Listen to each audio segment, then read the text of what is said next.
Acts 2. When the day of Pentecost came, the believers were all together in one place. Suddenly a sound like a rushing wind came and filled the whole house where they were sitting. They saw tongues like flames of fire that separated and came to rest on each of them. And they were all filled with the Holy Spirit and began to speak in different tongues as the Spirit enabled them. Whoosh, different tongues. Parthian, Median, Galileans, Mesopotamia, Judean, Cappadocian. Whoosh. Acts 2:5. Now they were staying in Jerusalem, God-fearing Jews from every nation under heaven. When they heard this sound, a crowd came together in bewilderment, because each one heard their own language being spoken. Galileans, Parthian, Median, Elanium, Mesopotamian, Cappadocian, Judean, Jewish proselytes, Phrygians, Libyans, Pamphylians, Egyptian. Utterly amazed, they asked, "Aren't all these who are speaking Galileans? Then how is it each of us hears them in our native language?" "I'm speaking my language. What does this mean?" Confusion. Acts 2:13. Some, however, made fun of them and said, "They have had too much wine. They've had too much to drink. They've had too much wine." Then Peter stood up with the 11, raised his voice, and addressed the crowd. Peter with the 11. "Fellow Jews and all of you who live in Jerusalem, let me explain this to you. Listen carefully. There's an ear. Listen carefully to what I say. These people are not drunk as you suppose. It's only 9 in the morning. It's 9 o'clock. No, this is what was spoken by the prophet Joel. Prophet Joel, I spoke about this. Here's Joel speaking. Acts 2:11. This is what was uttered through the prophet Joel. "And it shall come to pass in the last days, says God, that I will pour out of my spirit on all flesh. Your sons and your daughters shall prophesy. Your young men shall see visions. Your old men shall dream dreams.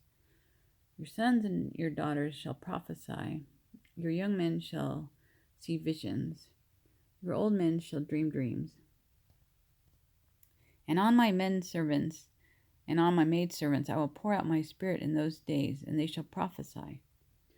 Men servants, they shall prophesy. God will pour out his spirit on maidservants.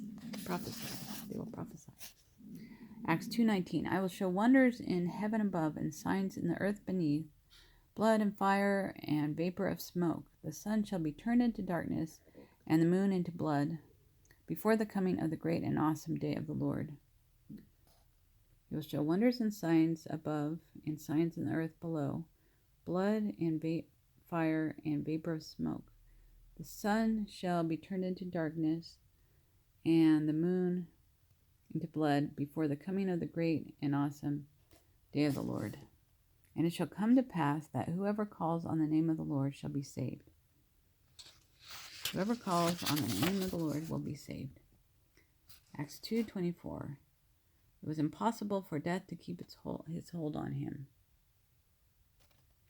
Because he is at my right hand, I will not be shaken." Acts 2:25.